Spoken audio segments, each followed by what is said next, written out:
Hey, it is Tiki Technical Tuesday. Last week we were working on the Volcanic Vapors mug and we're going to continue doing so. As you recall, last week we had gotten to the point of molding the cap, and today we are going to dive in to molding the rest of the mug. So let's get the plaster buckets out and start making some mold walls. We're going to make a three-piece mold today, and that involves me laying up a clay wall along those parting lines which I had drawn on the sculpture. I put as much time as I can into getting this nice and smooth and clean, and then I will build a mold box around it, as you can see here. Burp, burp, burp. Still making it clean, still making it clean. I've got my keys in there, you can see my keys, and there's the mold box. Now it's time to pour some plaster. Let's get the plaster, and now we're on to side 2. Same as side 1, but the nice thing is I don't have to put so much clay in there. The only thing I'm going to do is add some parting keys. There, I just put them in. Those are the little gray things that'll let me open up the mold after. And then I'm going to put a little bit of extra release on the mold, the big keys, so that I can open this mold easier. Okay, now that I've got the plaster released, it's time to pour in part 2. Here we go.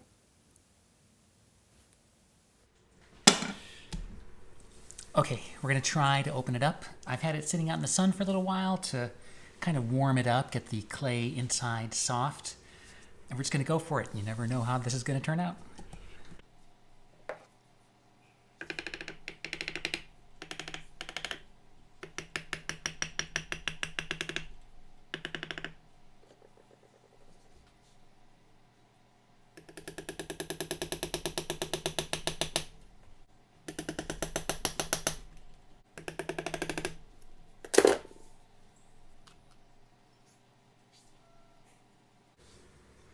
Okay, one down, one down.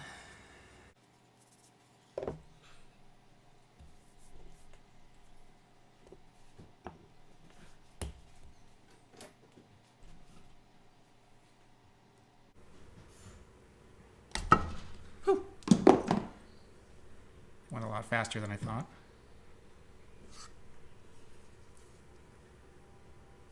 All right.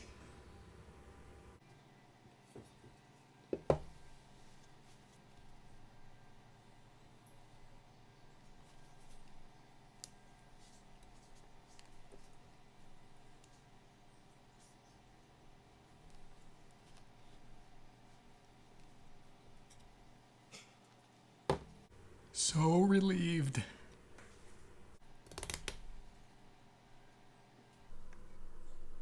Fits together so well. Okay, I just finished cleaning up the 3 pieces of the mold. I went through and I kind of just trimmed the edges to get them all looking nice and clean. Made sure that all the clay was cleaned out the insides. There weren't any, I just basically want the clean plaster here with no chunky bits left over from the mold making process.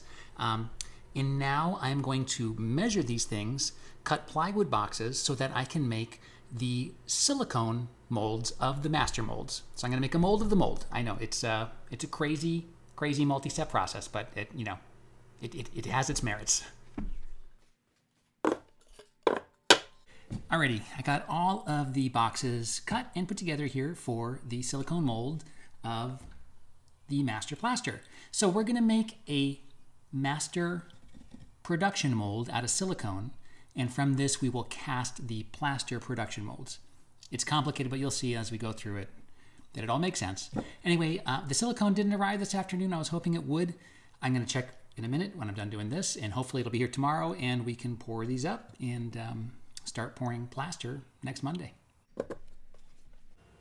Before I can make the silicone molds of the plaster master mold, I need to get a couple coats of mold soap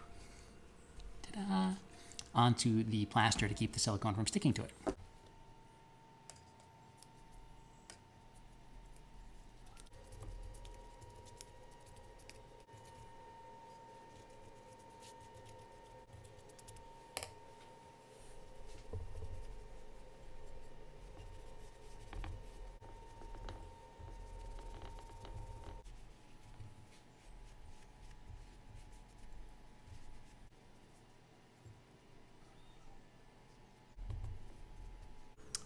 And we just need to repeat that 2 more times.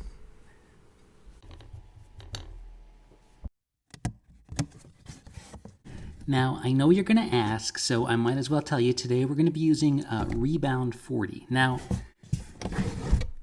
I'm using this because it works well for me, but I'm using it in some ways that they don't allow. Like, I'm not going to evacuate it. I don't have a vacuum chamber, so I'm not going to evacuate it. And this silicone is really designed for doing a brush-on application, but I'm going to be pouring it. So just because I'm using it doesn't mean that this is the right choice for you. You should definitely get some samples from Smooth On if you're going to be doing molds.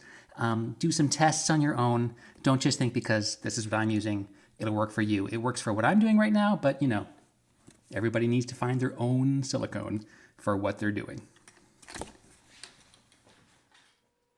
Rebound 40 is a two-part silicone that you mix part A, part B in a 1-to-1 ratio by volume. And once you mix it, it starts setting very quickly. I give myself 60 seconds to mix it completely, and then I start pouring right away. The neat thing about it is when you pour it, it makes the weirdest sound. Take a listen.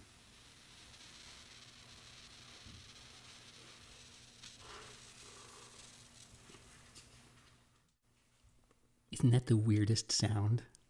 I love that sound. When I say it sets up quick, I mean it sets up quick. This is after just 15 minutes. All right, the silicone is poured, and in 24 hours, we can open them up, clean them, and start casting our production molds. Okay, the silicone is all set, and I'm going to pull out the original plaster molds and get these things ready for casting. That means that I clear away all extra silicone with an X-Acto knife, as you can see me doing here. And I've also got to go through and trim off all the edges because I want the silicone to sit back into the wood nicely. Here I'm scraping away extra hot glue. Then I can back out these screws and remove the original plaster casting. Now that the silicone production molds are done, it is time to cast some plaster production molds. Now, plaster mixing is a science in and of itself. It involves adding plaster to water in specific ratios, and it's an art form. Anyways, I follow a lot of other artists on Instagram that do this way better than I do, but I'm happy with the results I get. The critical thing is timing, and here you can see I am letting this plaster really soak up the water for a full 2 minutes before I start mixing. For years, I used to mix my plaster by hand, but other artists, like I said, who know way more than me, use mixers, and I gotta say, it's really made a big improvement on my plaster. Before casting, I will spritz a little solution of water with a touch of Windex in it to help break the surface tension of the plaster, which then gets carefully poured in. Now, this bottom piece of the mold has a lot of detail in it with all that text you see there. So I will pour a little bit of plaster in and then vigorously tap it to get all the air bubbles out and make sure that the plaster is in every little nook and cranny. Once the bubbles are out, I fill the mold all the way up to the tippy top and let it sit for the plaster to set.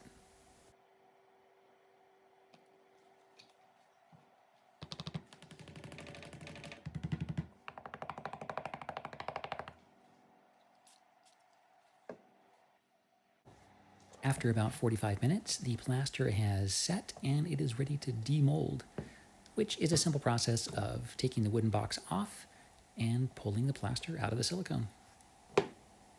Ta-da!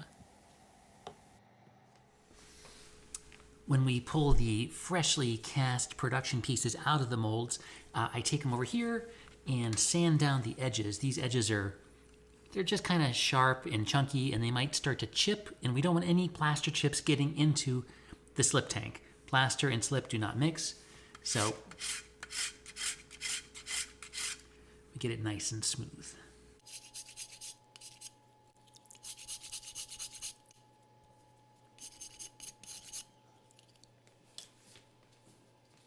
I do a final pass with one of these. It's a drywall sandpaper, drywall thing. I don't know.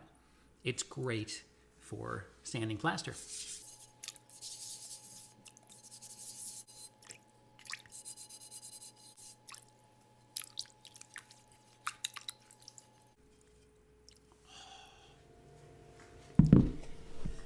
So after I cast the first couple production molds, I'm able to figure out how much plaster it takes to fill the molds exactly.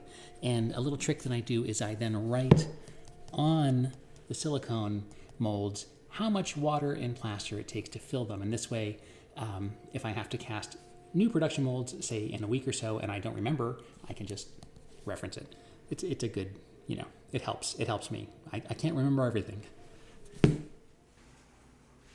The molds are fitting together great. I've cast up, this is number 3. We're going to go for 10, that's the goal, 10 production molds.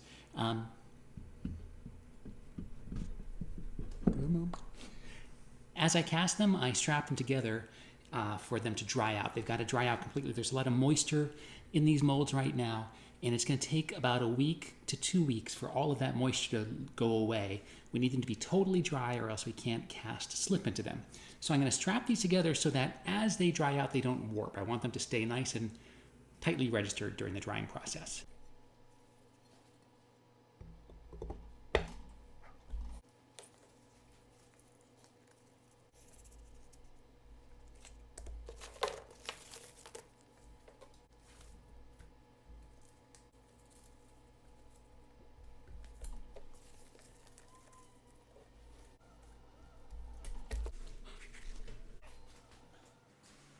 Woohoo! This is it, the very last of the production molds.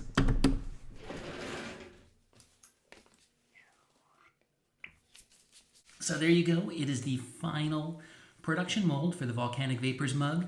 For the curious, this was 180 pounds of plaster, and we went through 2 1-gallon kits of silicone, which, since that's A and B by volume, that's 4 gallons of silicone.